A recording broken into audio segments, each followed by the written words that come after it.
ఇవాళ సిఐడి విచారణకు ఎమ్మెల్యే పాడి కౌశిక్ రెడ్డి హాజరు కానున్నారు. హైదరాబాద్ లక్టీకాపూల్ సిఐడి కార్యాలయంలో విచారణకు హాజరు కానున్నారు. సమ్మక్క సారలమ్మ జాతర బందోబస్తు సమయంలో రోడ్డుపై బైఠాయించి ట్రాఫిక్ కు అంతరాయం కలిగించారని కౌశిక్ రెడ్డిపై పోలీసులు కేసు నమోదు చేశారు. పోలీసుల విధులకు ఆటంకం కలిగించారని కౌశిక్ రెడ్డిపై పోలీసులు కేసు నమోదు చేశారు.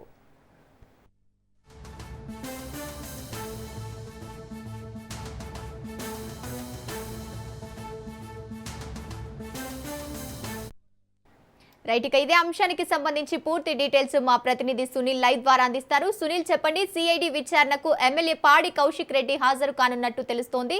విచారణలో ఏ అంశాలు బయటికి రానున్నాయి? Good morning Gangotri. మొత్తం మీద హుజరాబాద్ ఎమ్మెల్యే పాడి కౌశిక్ రెడ్డి ఈరోజు ఉదయం 11:30 ప్రాంతంలో తెలంగాణ సిఐడి కార్యాలయం ముందు హాజరు కావాలంటూ కూడా ఇప్పటికే పాడి కౌశిక్ రెడ్డికి అటు సిఐడి అధికారులు 35/3 ప్రకారము నోటీసులు సర్వ్ చేయడం జరిగింది. మరి కాసేపులోనే తెలంగాణ సిఐడి లక్డీకప్పుల్లో ఉన్నటువంటి సిఐడి ప్రధాన కార్యాలయంకు అటు పాడి కౌశిక్ రెడ్డి కూడా హాజరవుతారంటూ కూడా ఇప్పటికే అతని సమాచారం కూడా అందించినట్టు కొంత సమాచారం తెలుస్తుంది. అయితే ప్రధానంగా జనవరి 29వ తారీఖున పాడి కౌశిక్ రెడ్డి సమ్మక్క సారలమ్మ జాతర సందర్భంగా అక్కడ కొంత వివాదానికి పాడి కౌశిక్ రెడ్డి తెరతీశాడు. మరోవైపు శాంతి భద్రతలకు విఘాతం కలిగించాడు.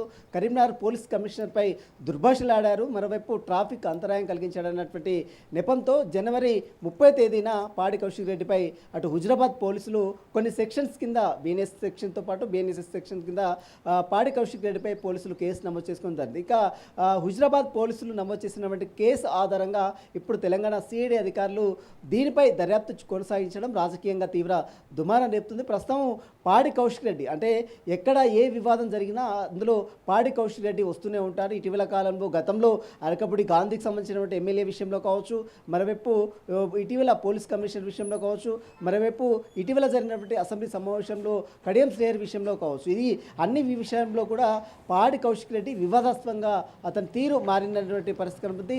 రాష్ట్ర రాజకీయాల్లో మాత్రము పాడి కౌశిక్ రెడ్డి సంబంధించిన విషయంలో కొంత చర్చ మాత్రం కొనసాగుతుంది. ఇప్పటికే దీనిపై సిఐడి అధికారులు నమోదు చేసినటువంటి కేసును బేస్కు అంటే హుజరాబాద్ పోలీసులు నమోదు చేసినటువంటి కేసు ఆధారంగా సిఐడి అధికారులు ఇతన్ని విచారించాలని భావిస్తున్నారు. ఇందులో ప్రధానంగా గతంలో జరిగినటువంటి ఇష్యూస్తో పాటు రీసెంట్గా జరిగినటువంటి కొన్ని ఇష్యూస్ని బేస్ చేసుకొని అంటే ఒక పోలీస్ కమిషనర్ అధికారిని పై దుర్భాషలాడడం, ఆ తర్వాత అతను చేసినటువంటి సంఘటన మొత్తం కూడా సోషల్ మీడియాలో చాలా వైరల్గా మారిన తీరు కూడా మనం చూస్తాం. కాబట్టి ఇందుకు సంబంధించిన విషయంలో అందుకు పోలీస్ కమిషనర్ పై ఎందుకు దుర్భాషలాడారు, అసలు సమ్మక్క సారలమ్మ జాతర సందర్భంగా అక్కడ జరిగినటువంటి వివాదం ఏంది, శాంతి భద్రతలకు ఏ విధంగా భంగం వాటిల్లింది, అదేవిధంగా ట్రాఫిక్ సమస్యకు ఏ విధంగా అంతరాయమైంది, ఎందుకు ఇంత రాద్ధాంతం చేశారన్న అన్ని అంశాలకు సంబంధించిన విషయాలపై కూడా పాడి కౌశిక్ రెడ్డిని సుదీర్ఘంగా సిఐడి అధికారులు లోతుగా దర్యాప్తు చేసి అతని యొక్క స్టేట్మెంట్ కూడా నమోదు చేసుకునే అవకాశం ఉంది. మరి కాసేపులోనే పాడి కౌశిక్ రెడ్డి తెలంగాణ సిఐడి కార్యాలయం లక్డీకప్పుల్లో ఉన్నటువంటి ప్రధాన కార్యాలయం ముందు కూడా విచారణకు హాజరవుతారు.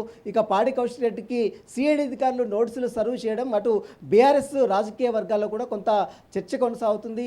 అదేవిధంగా ఇదంతా కూడా రాజకీయ కక్ష సాధింపు చర్యలో భాగంగానే ఇటు తెలంగాణ రాష్ట్ర ప్రభుత్వంతో పాటు పోలీసులు కూడా కుమ్మక్కై అటు రాష్ట్ర ప్రభుత్వం బీఆర్ఎస్ నేతల్ని టార్గెట్ చేసుకొని ఇబ్బందులకు గురి చేస్తున్నారంటూ కూడా బీఆర్ఎస్ నేతలు మండిపడుతున్నటువంటి పరిస్థితి కనబడుతుంది. ఇక పాడి కౌశిక్ రెడ్డి మరి కాసేపులోనే తెలంగాణ సిఐడి కార్యాలయం ముందు హాజరైన తర్వాత విచారణలో ఎలాంటి అంశాలు పొందుపరుస్తారు, ఎలాంటి అంశాలకు సమాధానాలు చెప్తారు, అతనిపై మరి చర్యలు తీసుకుంటారా లేదా అనేది కూడా చూడాల్సింది చెప్పవచ్చు. గంగోత్రి.